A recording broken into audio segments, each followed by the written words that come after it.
اعوذ باللہ من الشیطان الرجیم بسم اللہ الرحمن الرحیم۔ اس وقت ہم سورہ ہود کی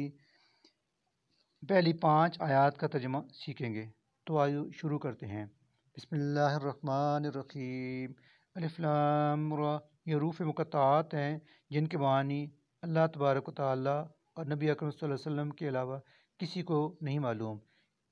کتاب، یہ کتاب ہے، محکمت، محکم کی گئی ہیں، آیات ہو، اس کی آیتیں، ثم پھر، فصلت، تفصیل سے بیان کی گئی ہیں، من لدن حکیم خبیر، حکیم و خبیر کی طرف، اللہ یہ کہ نہ تعبدو، تم عبادت کرو، اللہ مگر اللہ کی، اننی بشک میں، لکم من ہو، اسی کی طرف سے، نذیر ڈرانے والا، و بشیر اور خوشخبری دینے والا ہوں، وان اور یہ کہ استغفروا تم مغفرت طلب کرو، ربکم اپنے رب سے، ثم پھر توبو تم توبہ کرو، الیہ اسی کی طرف، یمتعکم وہ تمہیں فائدہ دے گا، متاعن فائدہ، حسناً بہت اچھا، الی اجل مسمى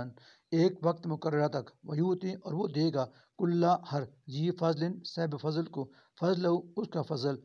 یعنی زائد اجر، وین اور اگر تولو تم منہ پھیرو گے، فانی تو بلا شبہ میں، اخاف ڈرتا ہوں، علیکم تمہارے حق میں، عذاب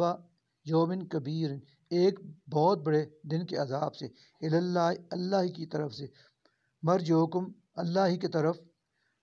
مرجوکم تمہارا لوٹنا ہے، وہ اور وہ، علی کل شیء ہر چیز پر، قدیر خوب قادر ہے، الا آگاہ رہو، انہم یسنون بشک وہ دورے کرتے ہیں یعنی موڑتے ہیں، صدورہم اپنے سینے، لیستخفوا تاکہ وہ چھپ جائیں، منہ اس اللہ سے، الا آگاہ رہو، حینا جس وقت، یستغشون ڈھانپتے ہیں یہ لوگ، ثیابہم خود کو کپڑوں سے، یعلم وہ اللہ جانتا ہے، ما جو کچھ، یسرون وہ چھپاتے ہیں، وما اور جو کچھ، یعلنون وہ ظاہر کرتے ہیں، انہ بلا شبہ وہ اللہ، علیم خوب جانتا ہے، بذات الصدور سینوں کے رازوں کو، انہ علیم بذات الصدور، صدق اللہ العظیم۔